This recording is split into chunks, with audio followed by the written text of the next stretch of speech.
Assalamualaikum warahmatullahi wabarakatuh. Selamat pagi semuanya. Salam sejahtera untuk kita semua. Salam Om Swastiastu, Namo Buddhaya, salam kebajikan.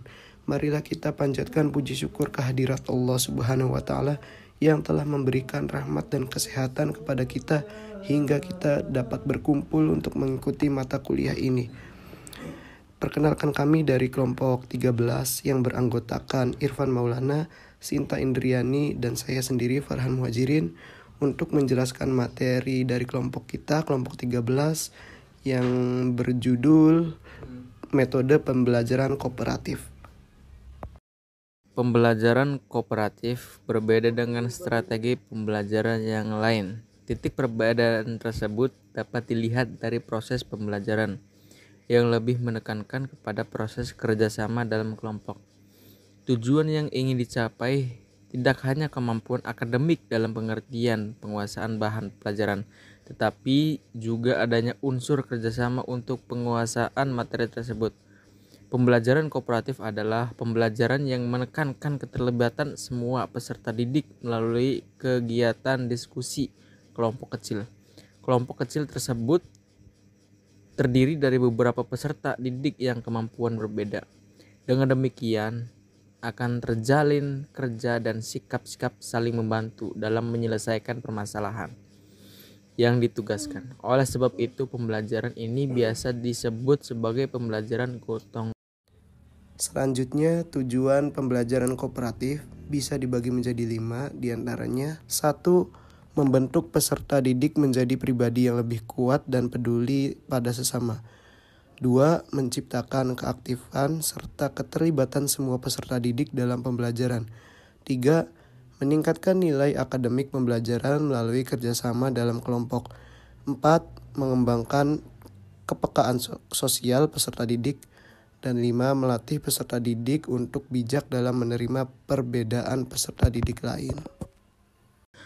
Metode pembelajaran kooperatif. Pembelajaran kooperatif bisa dilakukan melalui beberapa metode seperti berikut. 1. Metode STAD, Student Achievement Divisions. Metode yang dikembangkan oleh Robert Slavin ini bisa digunakan oleh guru dalam memberikan tugas mingguan pada peserta didiknya. Adapun langkah-langkah penerapan pembelajaran kooperatif dengan metode STAD ini adalah sebagai berikut. Guru membagi peserta didik dengan berbagai kemampuan dalam kelompok kecil yang berisi 4-5 anggota. Artinya, peserta didik dalam satu kelompok harus beragam tingkat kemampuannya. Setiap peserta didik dalam satu kelompok harus memahami serta mempelajari materi dengan cara saling membantu satu sama lainnya. Setiap peserta didik harus melakukan evaluasi terhadap kawannya. Guru memberikan penilaian berdasarkan tingkat pemahaman peserta didik terhadap materi yang ditugaskan. 2. Metode jigsaw. Sebenarnya penerapan metode ini hampir sama dengan metode STAD. Adapun langkah penerapan pembelajaran kooperatif dengan metode jigsaw adalah sebagai berikut. Guru membentuk kelompok kecil yang terdiri dari 4-5 peserta didik. Setiap kelompok kecil diberi penugasan berupa analisis materi pada bagian tertentu. Hasil analisis kelompok kecil didiskusikan lebih lanjut dalam kelompok besar yang cakupan materinya berbeda-beda.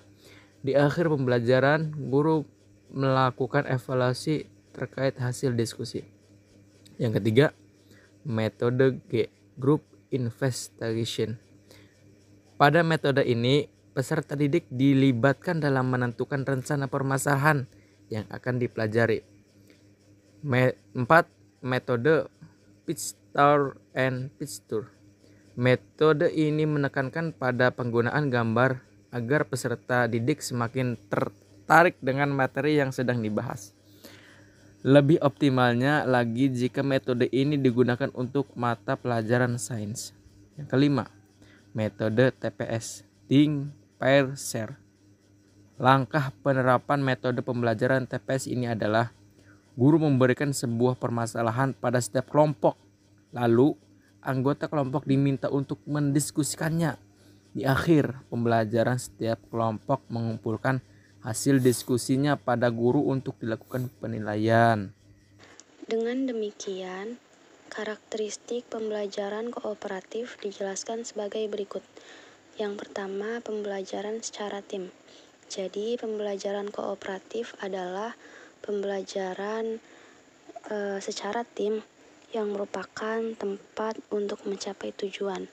Yang kedua, didasarkan pada manajemen kooperatif. Sebagaimana pada umumnya, manajemen mempunyai 4 fungsi pokok, yaitu fungsi perencanaan, fungsi organisasi, fungsi pelaksanaan, dan fungsi kontrol. Yang ketiga, kemampuan untuk bekerja sama. Keberhasilan pembelajaran kooperatif ditentukan oleh keberhasilan secara kelompok. Oleh karena itu, prinsip bekerja sama perlu ditentukan dalam proses pembelajaran kooperatif ini. Yang terakhir, keterampilan untuk bekerja sama. Kemauan untuk bekerja sama itu kemudian dipraktikkan melalui aktivitas dan kegiatan yang tergambarkan dalam keterampilan bekerja sama. Dengan demikian, siswa perlu didorong untuk mau dan sanggup berinteraksi dan berkomunikasi dengan anggota yang lain. Ciri-ciri pembelajaran kooperatif. Dalam pembelajaran kooperatif ini terdapat beberapa ciri-ciri yang akan dijelaskan, yaitu yang pertama, siswa dalam kelompok secara kooperatif menyelesaikan materi belajar sesuai kompetensi dasar yang akan dicapai. Yang kedua, kelompok dibentuk dari siswa yang memiliki kemampuan yang berbeda-beda, baik tingkat kemampuan tinggi, sedang, ataupun rendah.